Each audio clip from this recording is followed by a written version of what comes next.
Hi, everyone. Welcome to another episode of Mind Your Body, and thank you so much for coming back to listen. Before I get into today's episode, I wanted to ask everybody to please leave a review, or if you're short on time, just leave a rating on iTunes. If you're unsure how to do this, please visit mindyourbodydmt.com to find specific instructions on how to leave a rating or a review on iTunes. Wouldn't it be great to have iTunes feature Mind Your Body in the new and noteworthy podcast category? I think so, and the rating level and quantity can help us reach this goal. But it has to be done in 8 weeks, and we have about 4 weeks to go. The bigger goal, of course, is to gain a diverse and large listenership to best inform others of the content here. All right, now that I've asked for your support, desperately, let's talk about today's episode. Today, we're hearing from Sherry Goodill, who is clinical professor and chairperson of the Department of Creative Arts Therapy at Drexel University. Sherry has been a DMT educator since 1980 and was also the ADTA, American Dance Therapy Association, president from 2010 to 2014. In this episode, Sherry shares her perspective on the process of becoming a DMT through education and training.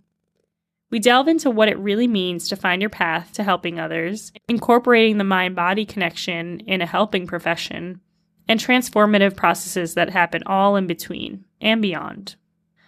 Whether you're already a dance therapist, or thinking about becoming one, or in the service of helping others and curious about deepening your approach, this episode has valuable information for you.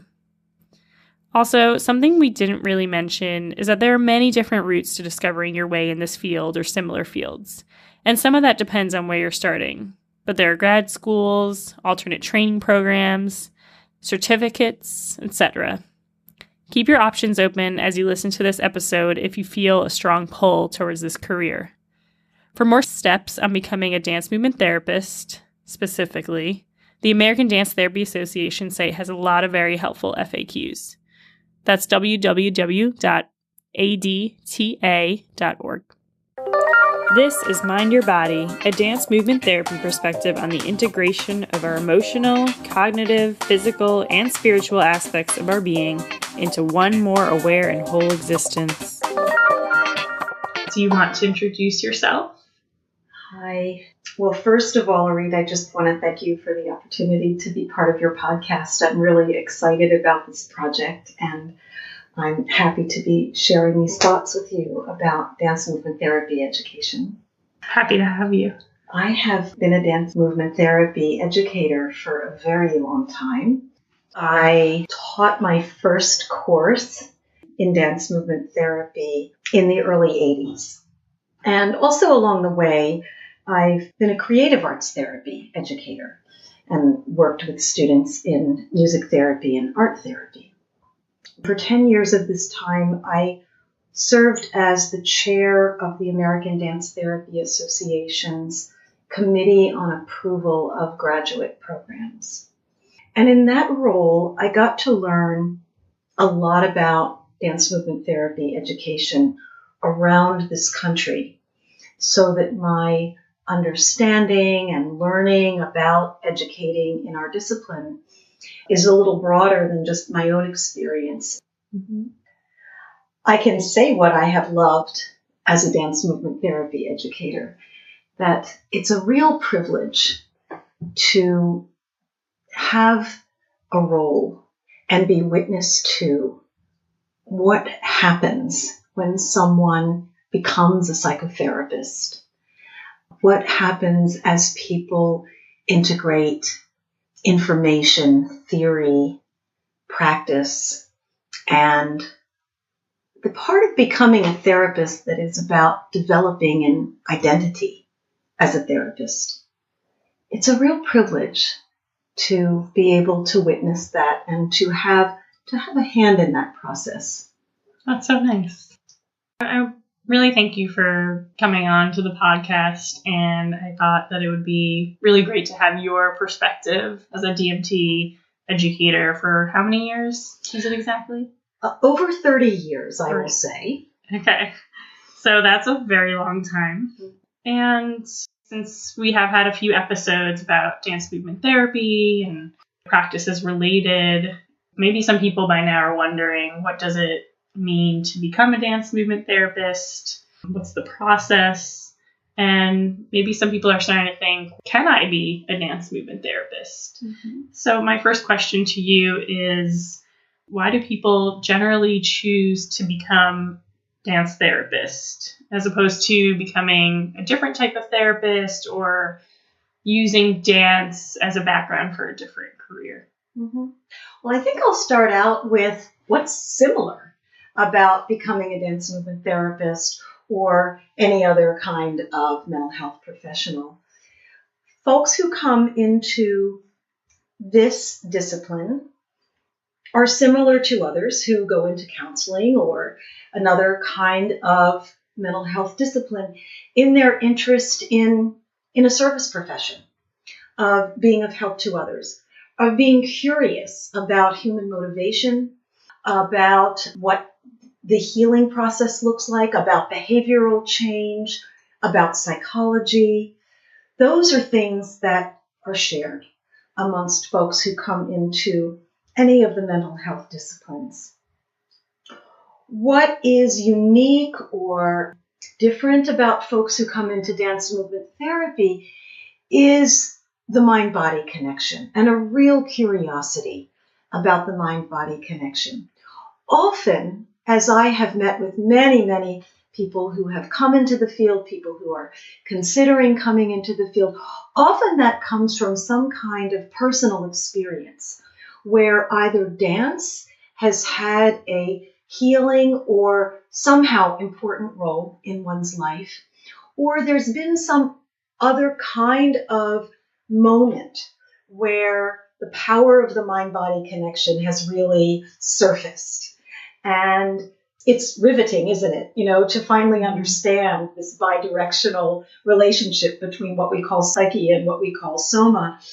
And we tend to attract people who, in some ways, imagine that they can't do anything else. And in fact, I think that's an important quality, that if you are feeling drawn to a helping profession, that folks feel strongly this is their way, right? Mm-hmm. This is their way of having that role in this society, that it's through the body, that it's through employing this natural mind-body connection that's in everyone and really bringing that into the fore in the psychotherapy process. It's so funny, dance movement therapy professionalized in this country 50 years ago. And yet in some ways, people finding the field still feel as though maybe they've discovered it for themselves. And I think was made for me. Yeah, I think that's a very good thing. And I think in some ways our field still needs people who feel like pioneers and are ready to keep discovering new applications of the work. And that it becomes a kind of personal commitment to working in this way with people. So I think this is part of how people choose to become dance movement therapists. There's been an interesting study that was published in the American Journal of Dance Therapy many, many years ago on how dance movement therapy trainees compare to trainees in other health service disciplines. And the researchers studied a characteristic called absorption. And absorption is how much we feel into another person's experience or absorb another person's experience. And now, with the research on mirror neurons, we've really learned a lot about how that actually happens, the mechanism of that kind of empathy and bodily felt empathy. But the researchers, if I'm remembering correctly, found that indeed dance movement therapy trainees scored a little higher on this factor of absorption compared to workers in some of the other human service disciplines. And I've always wondered if that was something already innate in people that sort of drew them to this way of working with so much interpersonal exchange as happens when we move together, or if that was a result of training. And again, if I remember correctly, the researchers may have even posed that very question. How is this? Is this something that training sort of teaches? Or are we really enhancing a natural proclivity in people who seek this work, who themselves find something very satisfying about moving together with other people? Mm-hmm. So I think that's an interesting aspect of what might be part of bringing people to study dance movement therapy. Yeah, that's interesting. Do you have people coming to train to become a dance therapist who are already in the mental health fields and who now want this additional resource? That certainly occurs. And sometimes it's out of one's experience in the mental health field that someone really comes to appreciate the role of the body, appreciate the role of action, of experiential work. And sometimes people do come back for training in dance movement therapy. We also, of course, bring into the field many people who have had a long career or avocation as a dancer. And it is important that people have breadth and depth in movement experience and some kind of movement expertise also to come into the work. Most dance movement therapy education programs actually do some kind of movement screening as part of their admissions processes, so that the educators can get to know the applicants as movers as well. And that certainly, I'm guessing, is a difference with coming into other healthcare disciplines that rely more or primarily on the verbal channel. Would it be appropriate to ask what are the types of things you're looking for when you see these movement interviews? Well, every program will conduct, this screening process in a different way. In my own work, qualities of leadership in movement, interpersonal skills at the movement level, some kind of dynamic flexibility, being able to move in different ways. And I think that the ability to improvise is really important. Improvisation is one of our clinical interventions and skills. We lead our clients through improvisation. And so I think it's important that the therapist be able to improvise. This is, of course, not unlike what Winnicott said about the ability to play, right? Where Winnicott talked about the importance of the therapist being able to play. If the therapist is to help the client be able to play, this idea of play as a way to live life creatively and to be able to move into the intersubjective space and transformational spaces. Great. So can you describe the process of training? Kind of more the intellectual and emotional processes that the students go through. I can. Everyone knows that an education process for becoming a therapist is going to involve theory and practice. But I think what's really key is how you glue that together, is how people come to integrate theory and practice. And for me, that occurs very much in supervision. And I have, for a long time, really seen supervision as the space where people are able to be thoughtful and discover themselves in the theory, discover themselves in the practice, and really put the two together, to take observations from practice and then hold that up to theory.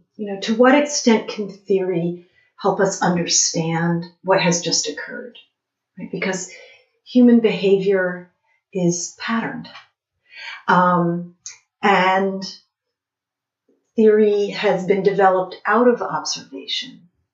And so for each therapist, there's a process of discovering which theories feel syntonic, right? Which theories seem to work best in this clinical setting to help understand or frame or help me, the therapist, make a decision about what to do next. And I think this is how competence develops. Therapists need to be competent and feel competent.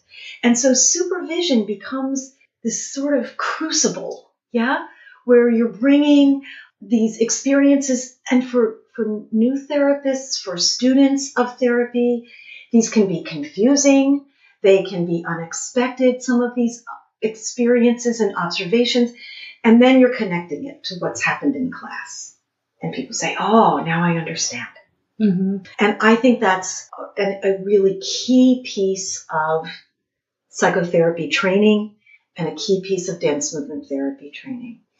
I think that people benefit from having multiple supervisors, and this is a bias that I hold. I think it's important that students get lots of different role models about how to do this work. It's through that people discover their own style as a therapist, to learn about what kinds of clinical populations are a good fit by observing different people do work in different settings.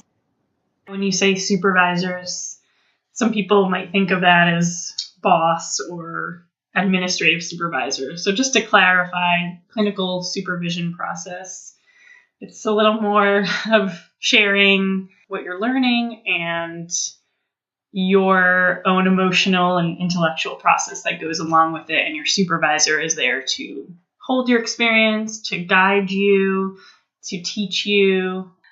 I agree. You're absolutely right. The supervisor really invests in the developing therapist's learning and in the therapist's process of becoming a dance movement therapist. So the clinical supervisor is like a mentor, much more than like an administrative supervisor. That is very true. And this really brings me to what it means to become a therapist. So that there is the learning of theory and there is the development of clinical practice competencies. And then there is that piece I mentioned in the beginning about sort of an identity. And one of the hallmarks of a psychotherapist, counselor, or mental health professional is really a curiosity about oneself, right? Because as therapists, we are the instrument of the therapy. We use ourselves in the therapy. And that's not to say that we disclose ourselves all the time in therapy, although different ways of doing therapy will involve more therapist transparency or less, and sometimes that depends on the client's needs. It should always depend on the client's needs. But there is usually in the education of therapists, mental health professionals, some process of coming to know oneself. That's also part of dance movement therapy education. Usually there's experiential learning in dance movement therapy education, some kind of process where people are engaged in moving in interactive, maybe group processes, and then looking at their own experience from that and then extrapolating from that to understand the experience of the client, and also sort of like a lab where people develop skills and gain skills. It's also my thinking that we're not expecting the therapist, they say, physician heal thyself. We're not saying therapist heal thyself. We're all flawed. We're all works in progress. But we do say therapist know thyself. Know yourself well. And in dance movement therapy, that means knowing yourself deeply at this mind-body integrated level. So that if we're to use ourselves, it's not only our reflective, empathic, thinking cells, but it's also our physical moving cells that are the instruments of the therapy. And so the training needs to include this very fine-tuned understanding of how one moves, what it's like to move in relationship, what it's like to alter the dynamics of one's movement, and how that impacts the client's experience. And so dance movement therapy training typically includes a lot of moving together and then reflecting on one's role in those movement interactions and encounters, because this is how we do our therapy. So I think that's an essential element of dance movement therapy education, and it also goes to this idea of development of the person of the therapist. Now that phrase, person of the therapist, it comes from a family therapy training model called Person of the Therapist, developed by Harry Aponte. And not every program will use that exact model, but most dance movement therapy training programs and courses will use that idea, that there is some kind of transformation towards becoming a therapist in this way. We don't transform people from who they were into someone else, but in some ways people become more of themselves. And as people come to know themselves in this embodied way and get skills in using oneself in this embodied way. And that's a part of the training. Many people will talk about how dance movement therapy, education, and training was a maturing process or a process of self-discovery in some way. And that's short of doing therapy, right? There are transformational processes that are developmental and bring about awareness and growth, and that's not doing therapy, right? Mm-hmm. There's that difference between education and therapy, and dance movement therapy educators are very clear about working within the educational sphere, even while being aware that there is personal growth going on as people become therapists. Yeah, it was a very fine line between therapy and education. And although our educators weren't actually facilitating therapy, but by practicing the therapeutic interventions and then reflecting on it, of course, feelings are going to come up. It felt a lot like therapy. And we were actually strongly encouraged to go to therapy. And whatever we couldn't really work through in class, we would bring to therapy. Having a group therapy class, which really mirrored group therapy, taught me a lot about relationships, how I relate to others, and brought me back to a lot of events earlier in my life that were still very present, that I wasn't aware of until the program to some extent. To feel how deeply it was living in my body was surprising to me. So that and bringing it to therapy, I agree with you, and that's something that I experienced. A transformation is the word you used. You know, one of the things that I think I've seen happen over the years that someone is in a training process for dance movement therapy is increasing someone's capacity for intensity, for emotional experience, for authenticity. And so it's more a matter of degree. And again, if as therapists we are to be able to be fully present with the intensity of our clients' emotions, expressions, and need to be real, to face reality, then it's appropriate that the therapy process prepares people. And usually it's preparing to become more and more able to be with, to be present with high intensity emotional expression, etc., and to move people through processes of transformation. You really see this happening over time as people go through a training process. And it's a wonderful thing to see. This is what I was referencing in the beginning about what a privilege it is to be on the sidelines while people grow and develop in these ways.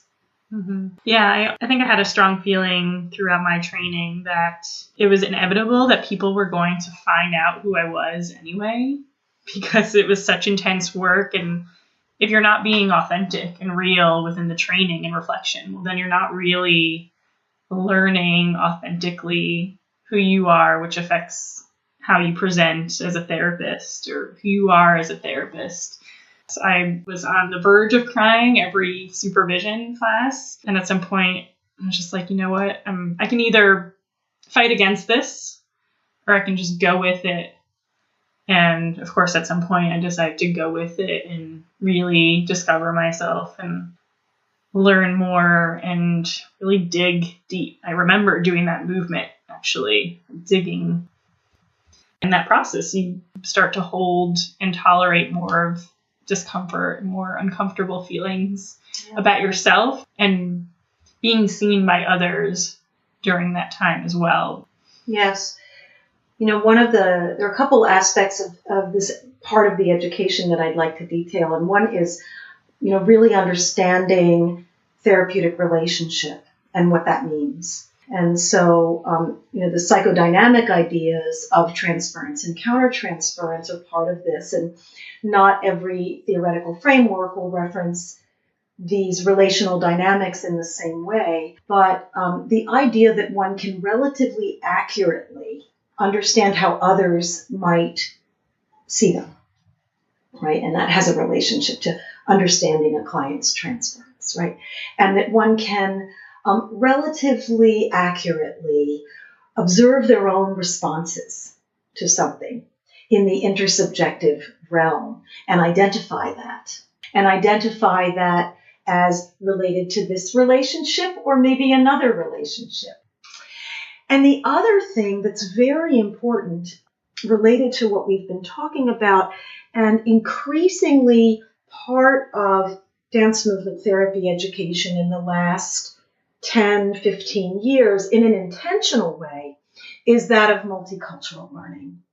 So that therapists know yourself is also studied and learned and raised up from the standpoint of cultural identity or identities. And because there is a very strong embodied movement aspect of our cultural identities and that of our clients, this is an aspect of the experiential learning, the integration of theory and practice. Again, supervision is a really important place for people becoming therapists to understand the impact of their own identities in the therapy process. So these are all coming together. It can be very overwhelming, the training process. And I wanted to say just a little bit about how it all settles in and integrates. What I've observed over all these years is that there's typically a time in the training when people feel very overwhelmed. And sometimes it's only later, after people have come out of the training and moved into the beginning of professional work with supervision, that some of the learning sort of comes back and gets integrated and starts to feel syntonic and becomes really part of how someone practices. And so while the formal education is regulated, planned, some of it happens later as people return to ideas, continue having experiences in clinical work. And so dance movement therapy, education and training, and this is really true of all psychotherapy, education and training, in some ways is never complete because we all need to be lifelong learners and we all need to stay in supervision because the deepening that you're talking about and the integration of new observations and the need to keep looking at oneself, that continues. The difference is that the new therapist becomes responsible for structuring that for themselves. Mm-hmm. And I think that we really need to see dance movement therapy preparation as a long trajectory. And many times as people get ready to finish a formal planned program of study, they feel like they're just beginning. And indeed they are. And I would like to say, I think something more about learning through supervision, actually. I think that even though supervision, clinical supervision, has been a central element of dance movement therapy education from the beginning, it may be a growing edge. There is a great deal of scholarship on supervision per se, on supervision as a learning process, on the development of supervisors, on models of supervision that are different from models of therapy, on understanding sort of the life cycle of a therapist from the beginning of school beyond. And I think that we dance movement therapy educators could do a better job studying supervision per se and what has been learned from other mental health disciplines about supervision and dance therapy scholarship on supervision, and intentionally integrating supervision models and understandings of career and therapist development into that a little more. And I'm very excited about that, about continuing myself to continue learning as a supervisor. Continuing ed is important because there will always be new research findings, and we all want to be engaged in applying new research findings in practice when they are robust enough to warrant that, or to explore new knowledge, new theoretical constructs, new information coming from related disciplines. But the other thing about continuing ed is it provides a community of colleagues. Dance movement therapy education, by and large, from the beginning, has valued cohort-based learning. It's important to come together with other people to learn in a group setting, as opposed to independent study. Why shouldn't we continue to give ourselves cohort learning, community learning? Returning to a community of colleagues can support one's ongoing development as a therapist. Do you find that there are a lot of opportunities for that? Are we working on that as a field?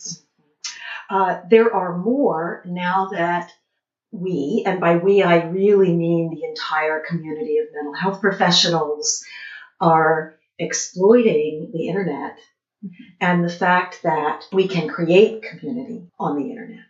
It's not enough alone, I don't believe, to sustain someone through a career. There needs to be some kind of live time together, bodies moving together, certainly for dance movement therapists who are drawn to this way of being together. But I think there are many more opportunities than there used to be for identifying with a professional community, spending time with a professional community, and in a learning community.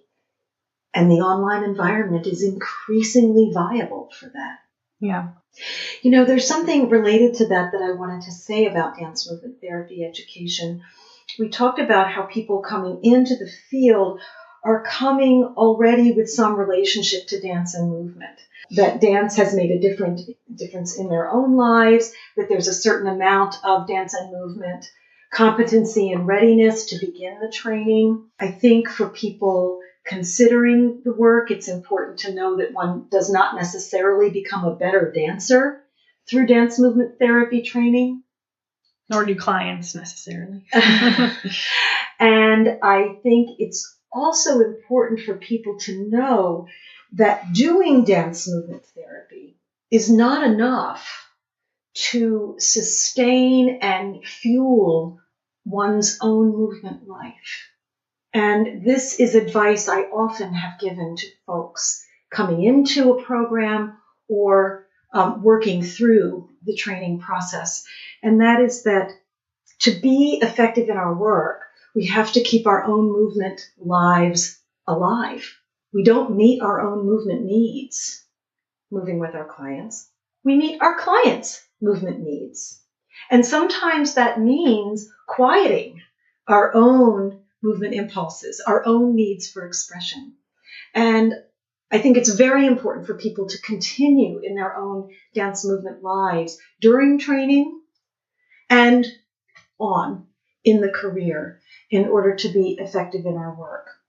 Sometimes I will say to a student that if this is what keeps body and soul together, if this is what brought you here to begin with, moving, for heaven's sakes, keep doing it. Mm-hmm. Very often when people are in grad school and the academic load is heavy, people will stop going to dance class. And I say, please keep dancing for yourself, because this is your strength. This is your resource. This is something you really need while experiencing the stressors of graduate school or the stressors of clinical work. So I think that's an important piece of the education, which is not necessarily in the programming itself in a dance movement therapy training program, but is on the side and yet very, very important. Mm-hmm. Yeah, the psychological, emotional, mental stress that we go through as students or even developing therapists or even seasoned therapists, that on top of the physical that we feel is really important for us to deal with it in a way that is fulfilling to us and that is meeting our own needs, because that can get into, like you were mentioning, countertransference and not recognizing that and maybe projecting in the session. And at the same time, dance movement therapists can do that with movement as well, because we do a lot of our work with attuning body language, kinesthetic empathy, mirroring movements. And if we're not meeting our own movement needs, we're maybe having a need to be having more fighting qualities in our life right now. And this client that we're working with needs more indulging qualities. Well, we have to meet them where they're at. So let's say you just need to go and dance aggressively and energetically and with fighting qualities in order to kind of refresh and meet your own needs before working with clients. I would agree. In dance movement therapy and other psychotherapy preparation, there's almost always an element of the education that's about self-care. And in the same way, we need to prepare dance movement therapists to work at this embodied level in this mind-body integrated way. So the self-care of the therapist needs to happen in an embodied and mind-body integrated way. Along the way, as part of the education, dance movement therapy students will come to understand how to recognize their own needs for self-care at this embodied mind-body way.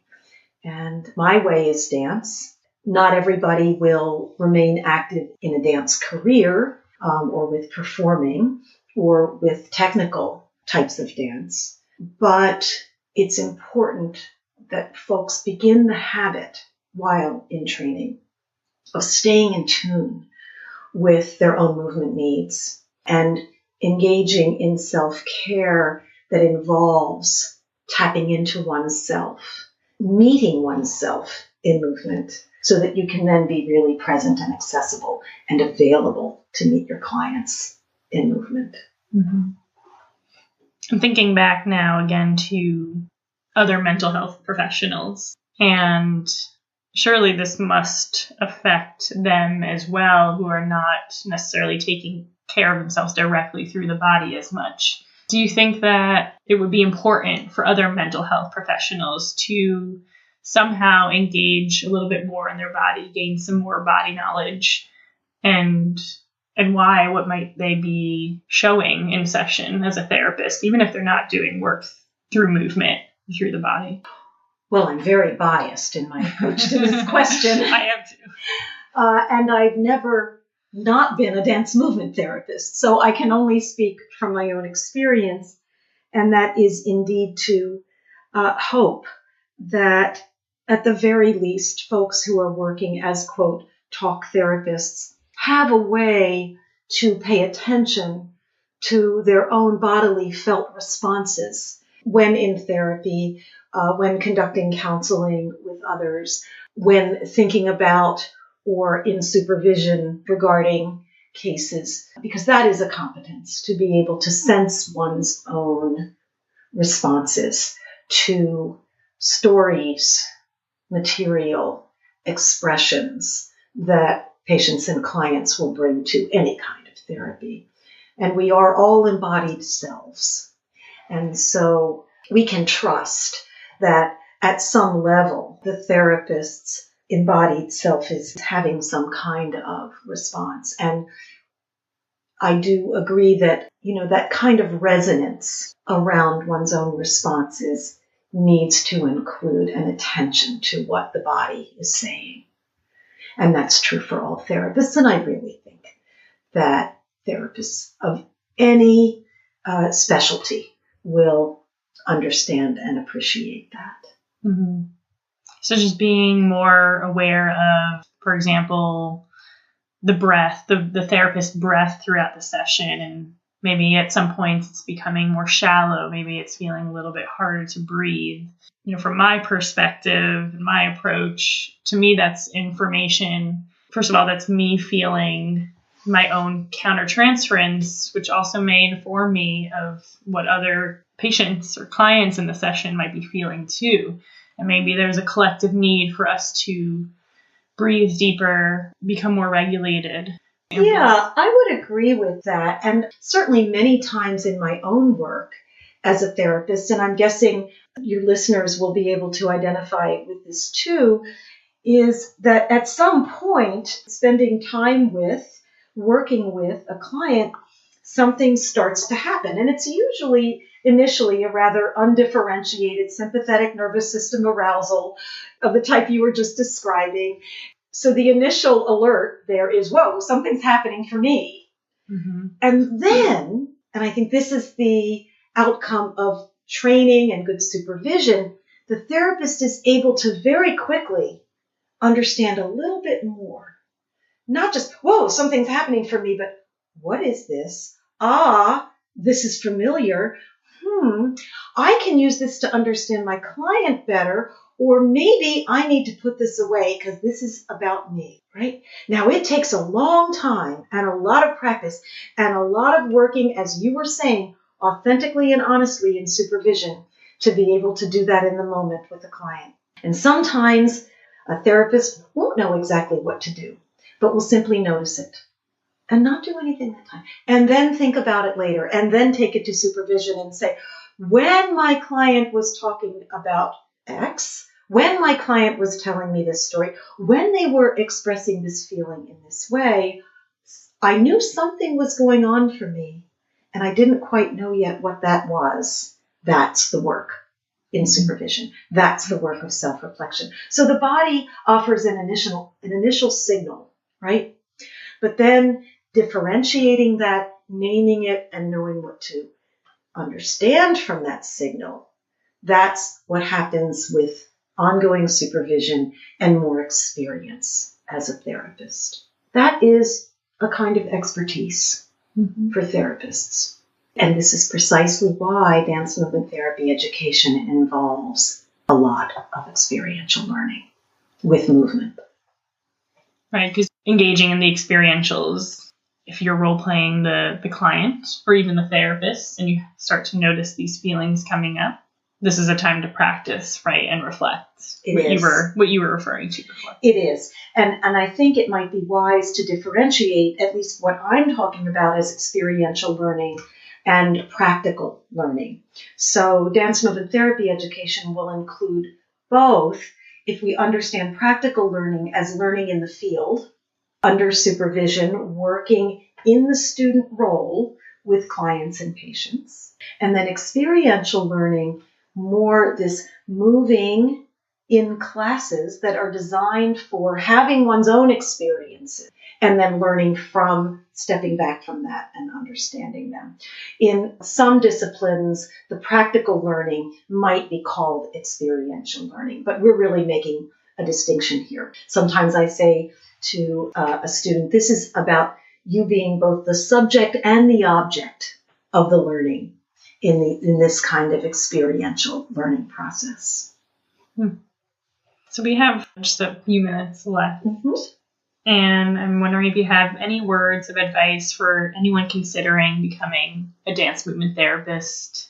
Sure. I would say learn as much as you can about the work before making a commitment to the training. The training is expensive. This is graduate level education. And be sure this is really what you want. However you can learn that. Observing videotapes, talking to people who do the work, listening to podcasts like this, finding the community of dance movement therapists, whether virtual, national, local, joining. Just be really sure. Ask yourself, is this your way? Is this your way to help people? There are many ways to help people. Dance education is one of them. Community dance work and other kinds of psychotherapy that might even involve, somatic psychotherapy is another branch of mind-body integrated work. So just be sure it's right for you and that this feels sort of indelibly syntonic. This sense of, I'm not sure I could do anything else. I think that's what people want to ask themselves as part of the discernment process. We are a specialty within specialty as dance movement therapists, so that you do carve out a niche in the healthcare and mental health care spectrum by becoming a dance movement therapist. And because movement is ubiquitous, all humans are moving all the time, you are gaining skills that can be applied very broadly. But you're becoming a specialist, so you really want to be sure that you want this. I think that would be my advice. Yeah, and now that you're saying it, I don't think I ever asked myself that question specifically or had that question posed to me. But now, as a dance therapist, reflecting on what you just said, is our clients can really feel that too, that we are very passionate about what we do. The more authentic you feel, the more whole you feel as a therapist, the more that your clients will feel that. And the more that, again, like everything we've just been talking about, you'll be able to respond authentically and do the work and supervision to really this difficult work of looking inside yourself, separating, what's yours, what's the client's. And that's just great to hear, because it sounds really basic, but it's also so important. Like, is this who you are? Yeah. In my current setting, at least, I found that our patients really just want to feel like their therapist is authentic and being real with them. I also wanted to get like a little insight into your education. Sure. Just wondering, so now you're here talking and educating others. Well, I feel very lucky to have somehow been able to know early on what I was supposed to do with my career and life. And I went to school for dance movement therapy straight out of undergrad. And it has been working for me all these years since then. So my undergraduate preparation was a lot like many students coming now. I had a double major in psychology and dance. And it was this idea that I wanted to put these two things together. I'm not sure that I did the same kind of discernment and careful understanding of myself that we were just talking about either. I think I got lucky that indeed this is the work that continues to feel right for me along the way. Because I was also lucky to move into some teaching early on, I've been looking at this process of teaching and learning dance movement therapy for a very long time. And my learning continued when I went back to school for the PhD. And that was really about the importance of research and the importance of continuing in my own journey as a lifelong learner about mind-body processes. Was there anything that was surprising through your training? Maybe one thing that surprised you the most as you were in the program? Oh my, the relationships. Not surprising, of course, but salient. How important the mentoring relationships are. And I think it's why we as educators need to take very seriously our role as mentors, supervisors, teachers. Because what really sticks is the sense of how genuinely people invest in one's development as a therapist and support along the way. Some of what I've said today also, of course, comes out of my own experience, and very much so this insight about the importance of maintaining a lively, vibrant, and vital movement life of one's own. Well, thank you so much for sharing. It's my pleasure. And helping educate in this new form of technology as well. Thank you. Woo! Well, how lucky are we to have Sherry share over 30 years of her expertise? That was great. Thank you so much, Sherry. Thank you all for listening. And again, please leave a review, or if you're short on time, please just leave a rating.